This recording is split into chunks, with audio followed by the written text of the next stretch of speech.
Bueno, muy buenos días.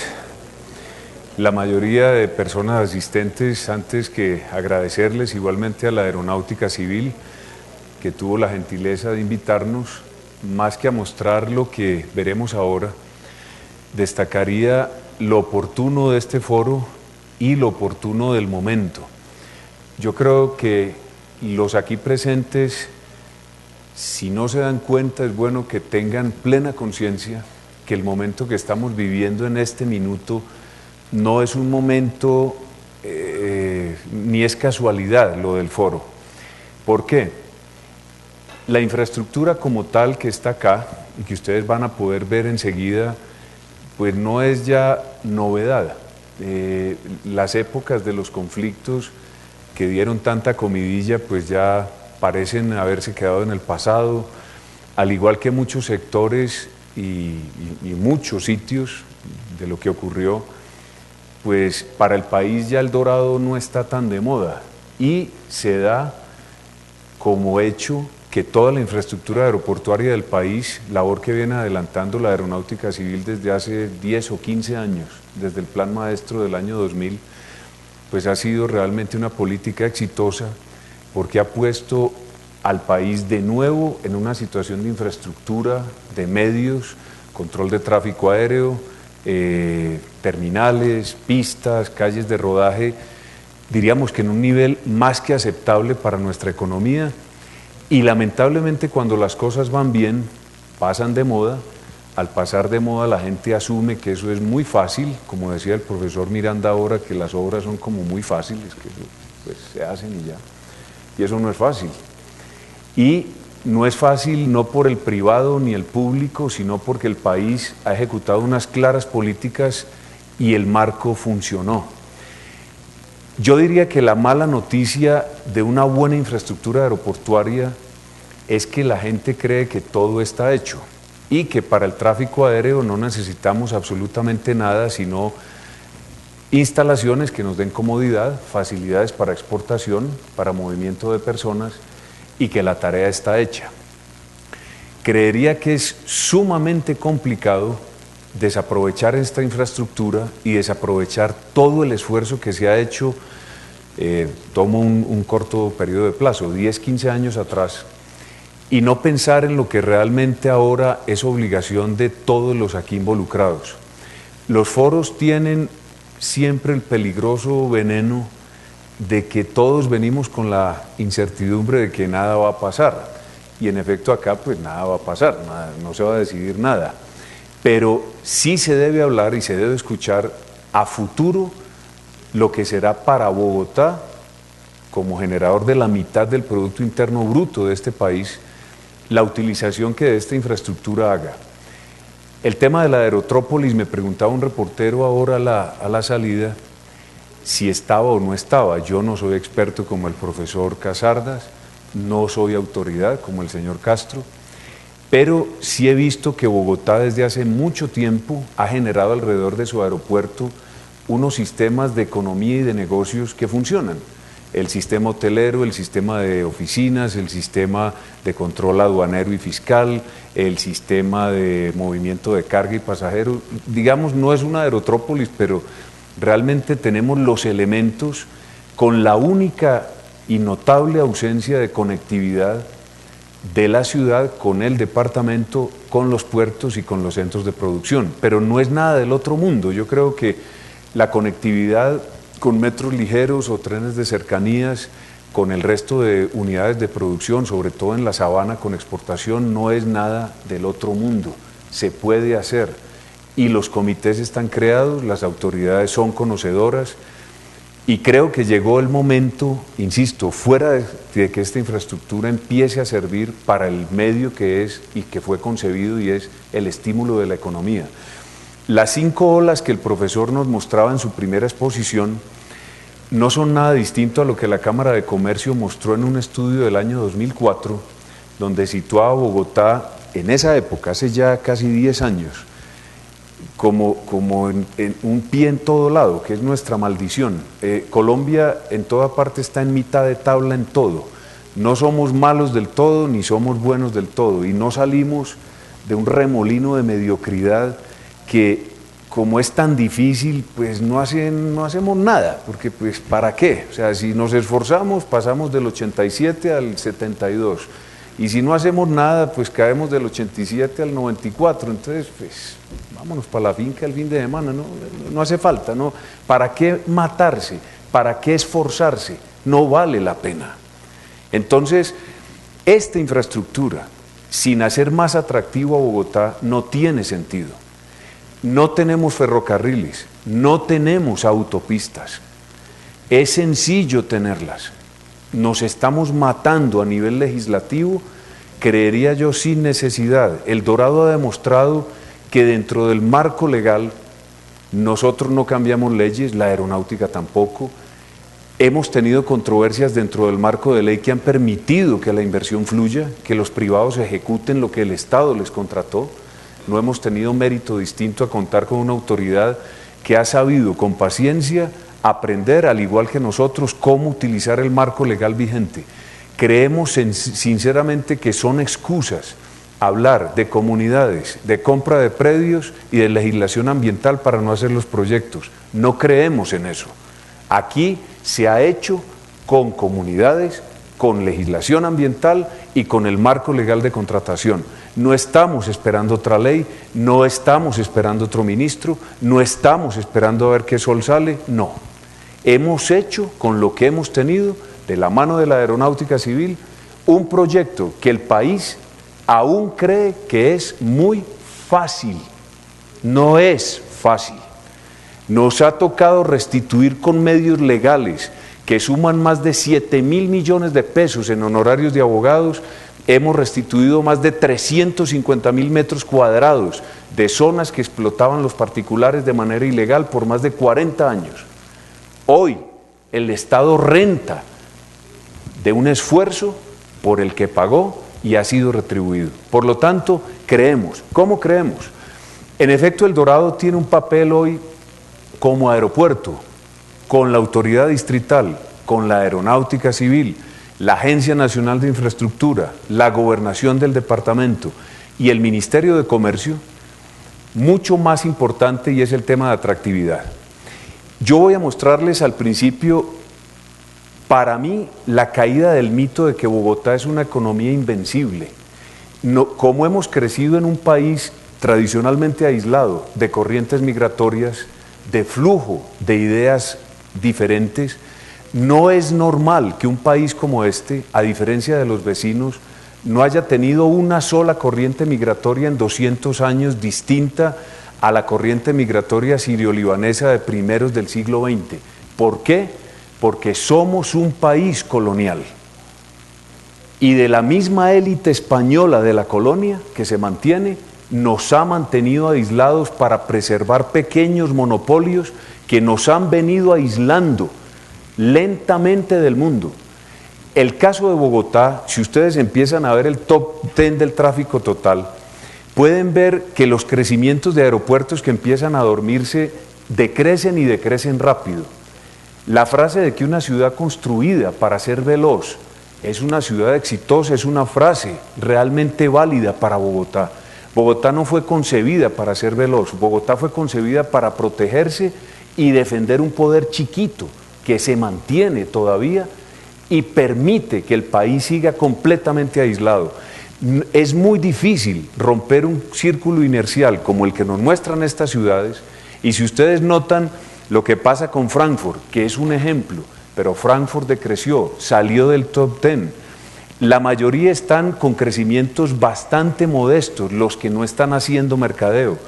Si ven en el ranking de tráfico de América Latina, es cierto que estamos casi en 22.300, estas son cifras del año 2012, pero mucho cuidado, que Río de Janeiro, con Galeão, que son los 17 millones de pasajeros, si no nos va a pasar, nos va a amenazar en los próximos 3 años y nos puede quitar el tercer lugar.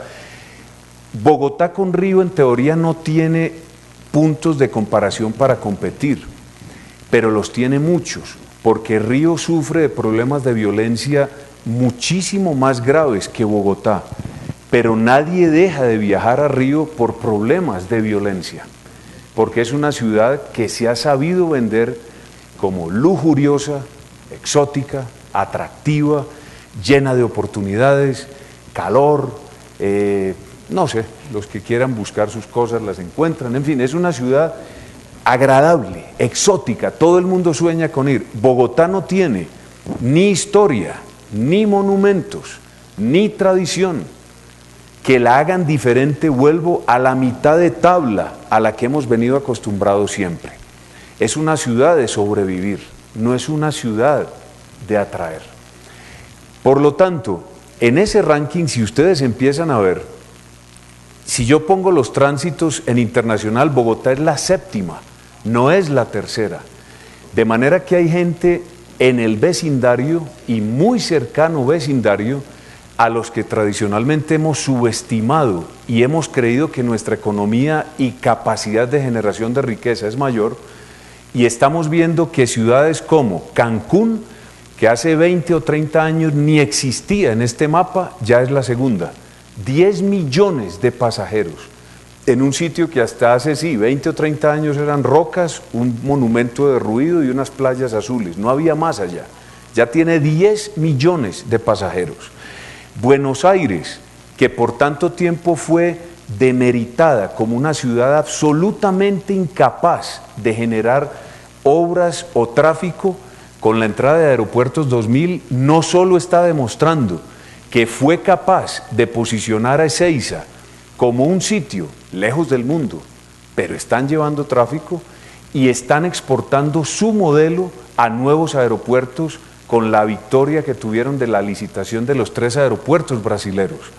Problemas tienen muchos, pero fueron capaces de superar diferencias con el gobierno, diferencias con fondos privados de inversión y catapultar una compañía argentina en la que nadie creía, y hoy es uno de los buenos jugadores de media tabla y posible líder mundial en los próximos 10 años en grandes licitaciones de megaaeropuertos. Entonces noten que un séptimo puesto, al menos a mí me deja muy incómodo, es muy incómodo. En una economía de 50 millones de personas, el séptimo puesto en la América Latina, y ya Punta Cana, que es un país de no sé cuántos millones tendrá, 4, y es un aeropuerto de techos de paja y ya tiene casi 2/3 de mi tráfico. No puede ser. Una economía fallida como la venezolana está de décimo casi a 2/3 también como lo nuestro. Significa, estimadas señoras y señores, que Bogotá ha descuidado, como ha ocurrido desde la colonia, todo lo que tenga que ver con el exterior. Nuestra espalda sigue dándosela al resto del continente y seguimos creyendo que es una economía por sí misma autogeneradora de riqueza y no nos preocupa lo que está ocurriendo. A mí me preocupa muchísimo este séptimo puesto, más sabiendo quién va de arriba y quién va de abajo. La carga, lo han dicho generosamente el profesor, el director de la Aerocivil, de milagro sale carga de acá. 600.000 toneladas por vías terciarias y por vías urbanas es un milagro que haya una cadena de frío acá. Tenemos muchísimos expertos acá en el auditorio que han vivido décadas y sufrido su negocio de carga y saben el bien que le haría a Bogotá esa segunda salida que el Plan Maestro estima para el occidente y empezar a desparroquializar la relación con los municipios de Mosquera, Funza, Madrid, donde está el futuro de los accesos de carga. El 52% de la carga nuestra va a Miami. El 78% de esos perecederos donde hay flores y algunas frutas es todo el volumen de carga de Bogotá. Tenemos una joya que hace mucho tiempo está siendo manejada mas no explotada. Las facilidades hoy en instalaciones para el control fiscal y aduanero al fin están utilizándose y la DIAN, al igual que Migración, ha hecho pasos gigantescos en la modernización de sus propios procesos. Pero si yo veo ese ranking, parece que los demás de Sao Paulo o México, México curiosamente ustedes no lo ven casi en ninguna parte, porque en su momento, en mi opinión, cometió el error de hacer la terminal nueva y no demoler la antigua. Afortunadamente aquí no cometimos ese error y la conectividad nuestra está garantizada por mucho tiempo al poner pasajeros a moverse rápido Nacional Inter y con un sistema de swing gates que ahora veremos. El movimiento sin carga, sin aviación general y militar en América Latina nos mantiene, digamos, en un tercer lugar igual que los demás, pero Brasil hace mucho tiempo está abriendo desde Guarulhos rutas interoceánicas a África del Sur. Los chilenos hace también mucho tiempo están moviendo tráfico hacia Australia. No son grandes volúmenes, pero sí les está permitiendo recibir aeronaves de mayor rango. Cancún va a ser el primer aeropuerto en toda la América Latina que va a recibir un A380 de Air France. El A380 no es la moda o la foto. Implica que esos aeropuertos tienen que comenzar por lo que aquí en Bogotá tenemos mora de hacer, y es la ampliación de pistas de ancho de 45 a 60 metros, categoría OASI 3.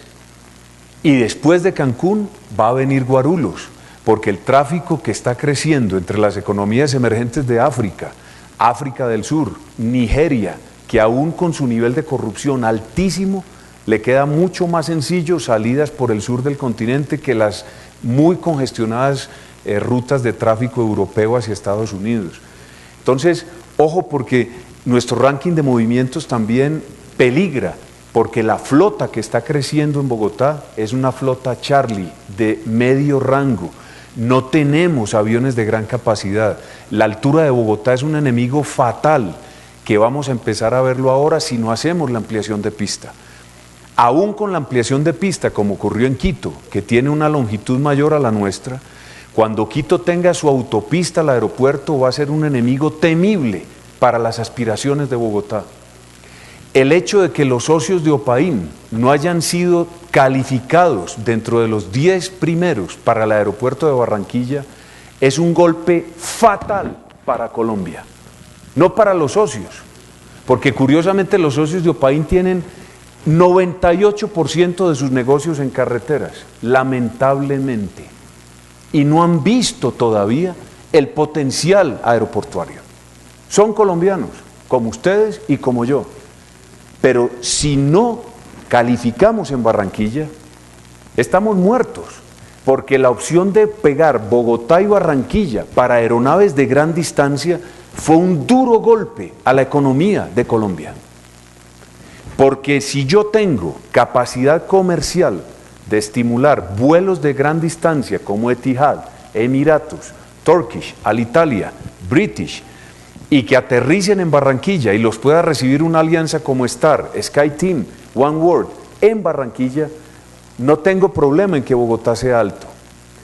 Hay que ver cómo nos repondremos de ese golpe, pero Barranquilla, el verdadero tesoro, está en las conexiones de largo rango intercontinentales, no en llevar pasajeros a Miami ni a las Bermudas, eso es un chiste. Necesitamos aviones de gran capacidad en ese aeropuerto, que está a nivel del mar. Si sigo viendo ese ranking en la estrategia competitiva, ¿quiénes son los que nos están llevando tráfico? Comparto con la periodista que decía, ¿dónde está el distrito? ¿Dónde está el departamento? ¿Dónde está el Ministerio de Comercio? ¿Dónde están?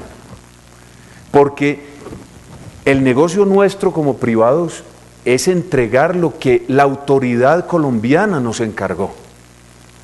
Pero estos 3 aeropuertos, Quito, Lima y Panamá, se pueden llevar al año un tráfico de 800.000 personas que hoy no viajan por Bogotá.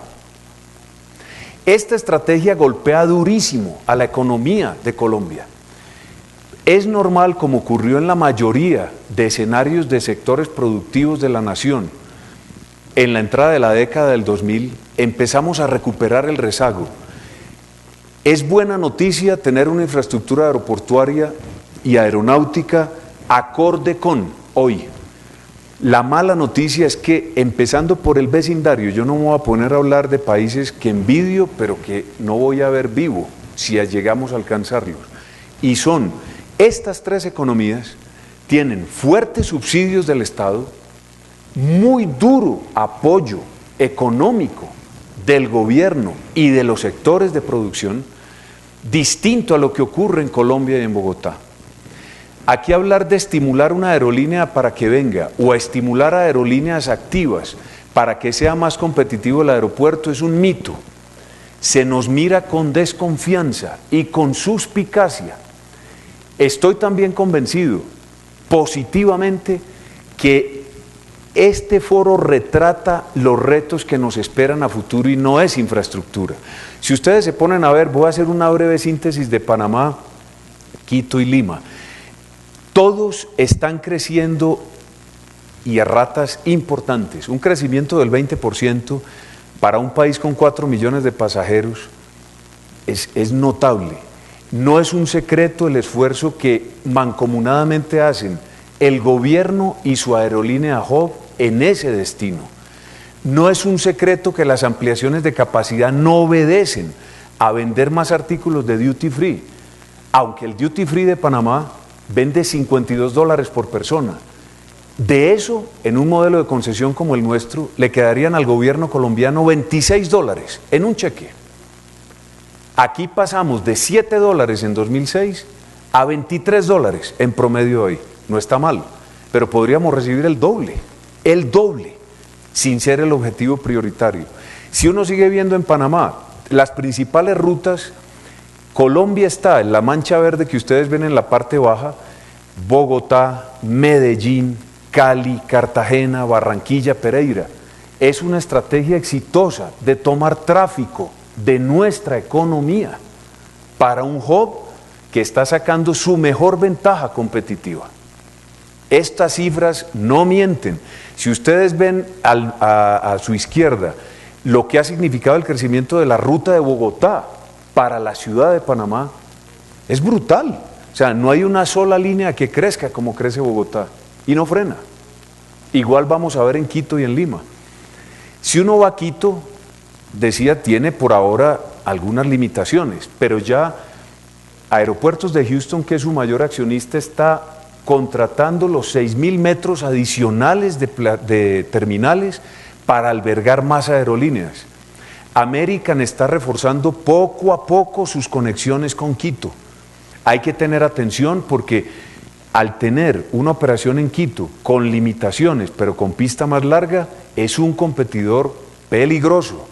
Vamos a ver enseguida que los incentivos que está dando Quito en combustible a través de Petroecuador suman casi 30%.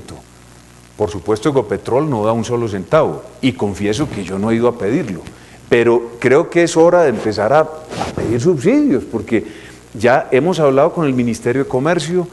Para que se den una idea, Fontur solamente tiene $350.000 para incentivar la llegada de aerolíneas o rutas a Colombia. Creo que $350.000 no vale ni el puente peatonal que hay que hacer en la 26 para el cruce del puente aéreo.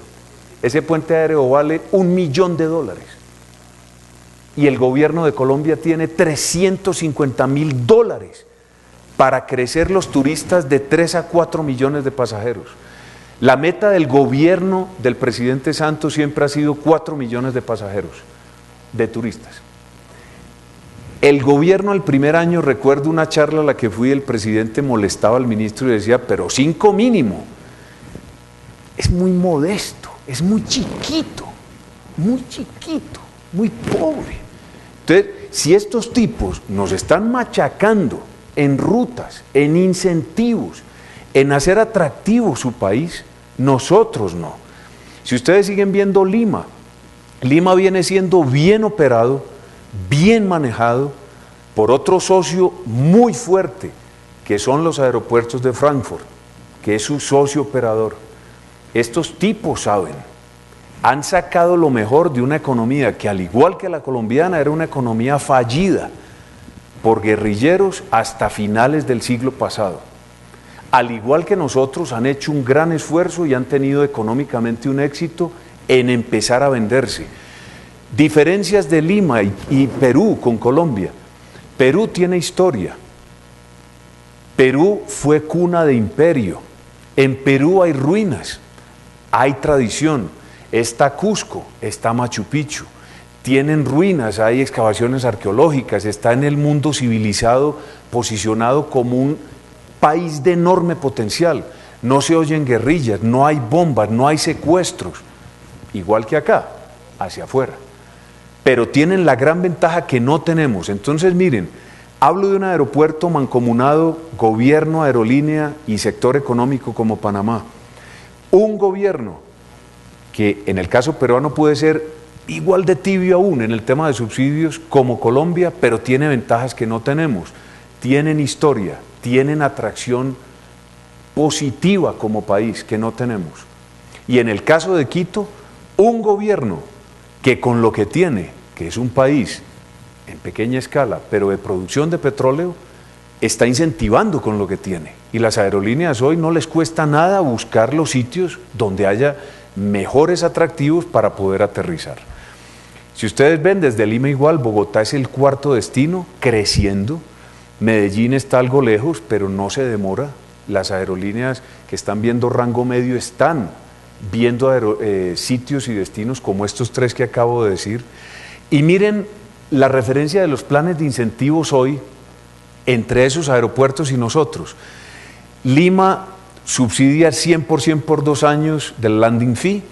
Hay un fondo de mercadeo de $2 millones, literalmente 7 veces más grande que el nuestro, no subsidia combustible. Panamá, iguales condiciones, pero $4 millones para un fondo de mercadeo. Quito, Ecuador, da 30% a 5 o 6 años de descuento sobre el valor comercial del combustible en el YEDA 1. En Toluca, México, que es un destino que hay que poner atención porque con la congestión del México, Distrito Federal, varios aeropuertos que circundan a México están viendo la posibilidad, como mencionaba el profesor, con el aeropuerto de Brasil en Belo Horizonte, van a ocurrir más aerotrópolis en México pronto. En Miami ni hablemos, que siendo un aeropuerto de un tráfico que creo yo está hoy por los 50 millones de pasajeros, ya subsidia aún el 100% a un año y $500 millones para un mercadeo, pero miremos qué es Miami. Miami está sobresaturado de demanda para aterrizaje en hora pico y valle. San José, Costa Rica, que es una infraestructura de 5 años, pequeña, pero está haciendo incentivos como país también con la riqueza de verde, turismo ecológico, canopy, selva, seguridad, etcétera. Y Houston en Estados Unidos, que siempre ha sido un competidor formidable y es uno de los 3 grandes operadores mundiales junto con Fraport y con los franceses de Vinci, que empiezan ya a entrar con la compra del aeropuerto de Portugal y el sistema aeroportuario portugués, empiezan a ser unos peligrosos competidores para el futuro cercano en la América Latina también. En esta estrategia uno puede ver que la creación de Panamá, por ejemplo, en tránsitos del 28%, gasta en promedio lo que les decía, $52. Para Colombia es una paradoja, porque Lima, que fue el último aeropuerto en recibir autorización del gobierno en cobrar tasas de tránsito, no lo está haciendo. Y para nosotros, junto con el gobierno, si hubiese un plan de cobro o no de tránsitos para esas tasas, hay que cuidarnos muy bien de qué impacto podría tener en la competitividad del aeropuerto ese cobro, aunque fuese un buen negocio hacerlo, y aunque en teoría, aunque tuviera reacción de las aerolíneas, no tuviera un impacto significativo. Pero ojo que ya es otro lenguaje. Al hablar de que la economía, si nos cerramos con la infraestructura actual y confiamos en los 5 o 7 millones de pasajeros potenciales de Bogotá, que seguramente van a seguir viajando y falta mucho por viajar, gente que hoy no ha viajado, no es suficiente con la amenaza que estamos viendo. Los pasajeros que de Bogotá pagan tasa, siendo Miami el principal destino, es del 15% en embarcados y apenas del 11% de los que pagan tasas. Recuerden, el 7º puesto en tráfico internacional, muy abajo, muy abajo. Y el 70% de los ingresos del Dorado, que este año van a representar 450.000 millones de pesos, equivalentes a $230 millones por año, la ubicaría como la compañía número 200 en facturación en el país, depende de sus tasas internacionales. No es un secreto, lo vi en las conferencias, que el tema comercial no es la prioridad, es consecuencia de la generación de medios para que el pasajero gaste o para que los inquilinos de oficina o los inquilinos del aeropuerto gasten en la zona del aeropuerto. No es el objetivo.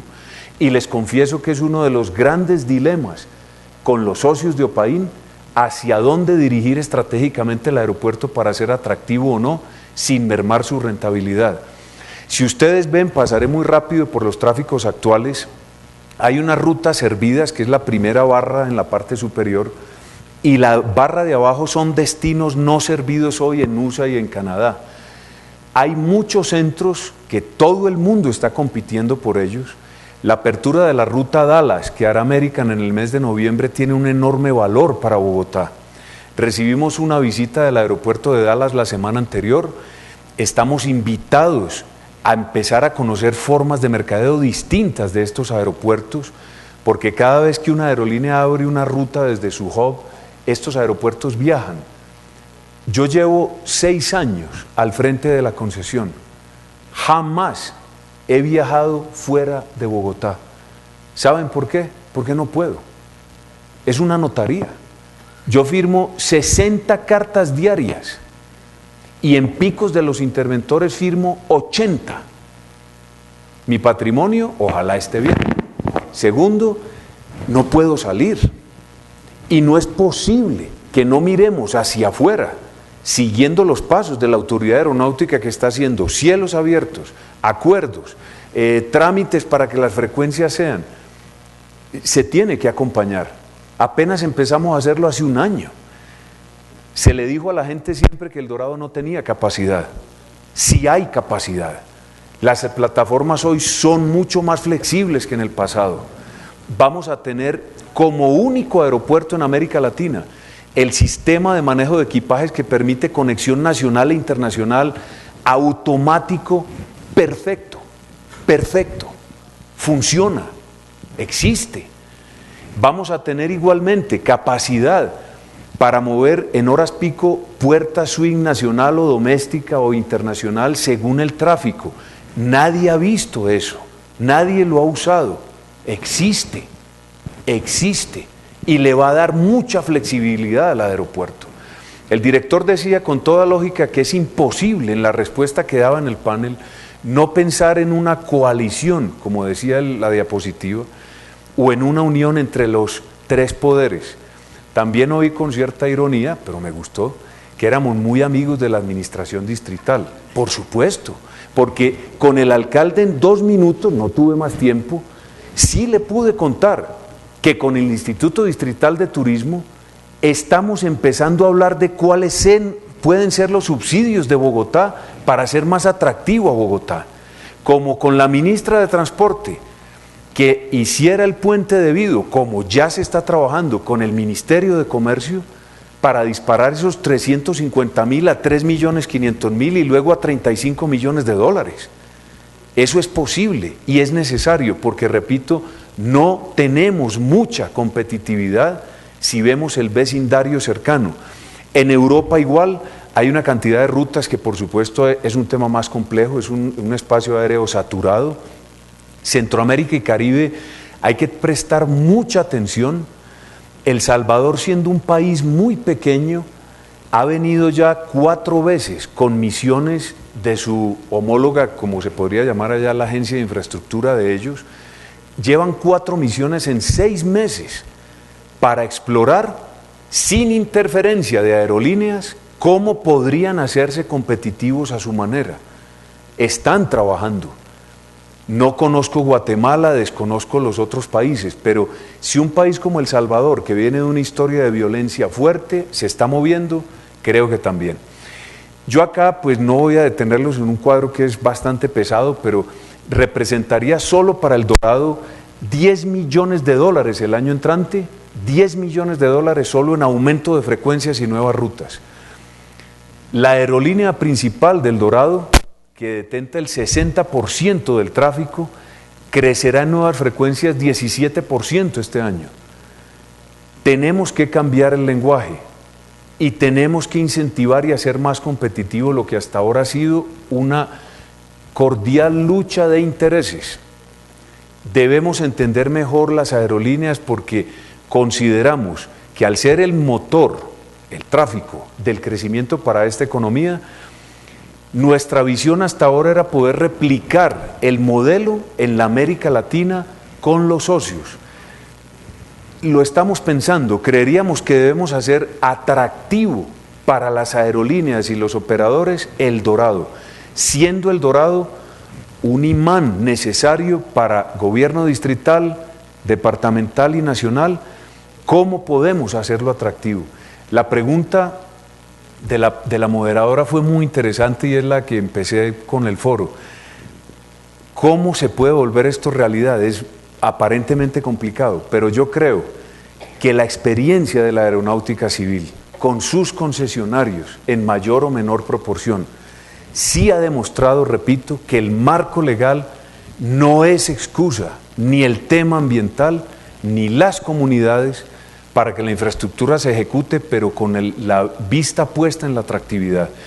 Por esa razón, nuestra misión, imagino yo, más allá de soñar en hacer muy atractivo el aeropuerto, tiene que ser cómo hacemos competitivo, con innovación y mejora, esto de acá. Yo queríamos, pues repito, agradecer a la Aeronáutica Civil, a Santiago Castro, su director, y a quienes nos acompañaron hoy a esta invitación, porque creemos firmemente que esta oportunidad es invaluable para Bogotá y ojalá no perdamos mucho tiempo en empezar a mercadear, y ya la infraestructura es una linda historia y ampliaremos y habrá más edificios por ahí, cosas, pero ese tema legalmente ya lo sabemos hacer y se puede replicar. Y El Dorado está en capacidad de ampliarse sin terminales, por un tiempo largo, con salas remotas. Las personas van a protestar, pero esta es otra economía. Como no hay equipajeros en la zona internacional y no los va a haber, y como no va a haber más puentes de abordaje, no los va a haber, porque es mucho más rentable salas de abordaje y que me pongan al 48% el tráfico en posición remota. Ustedes están acostumbrados en otros países, no protestan, son muy obedientes, pues aquí van a empezar a hacerlo como lo han venido haciendo. No entran ya tipos raros al avión a recibir la novia, ya no hay permisos raros a los señores del gobierno, ni del privado, ni hacemos favores, no. Esta es una infraestructura seria y Colombia la debe mantener. Tiene la obligación de exigirnos a nosotros y nosotros de devolverle al país con esa competitividad lo que pueda ser atractivo. Esperemos que lo logremos, les agradezco mucho el tiempo y a Santiago la invitación.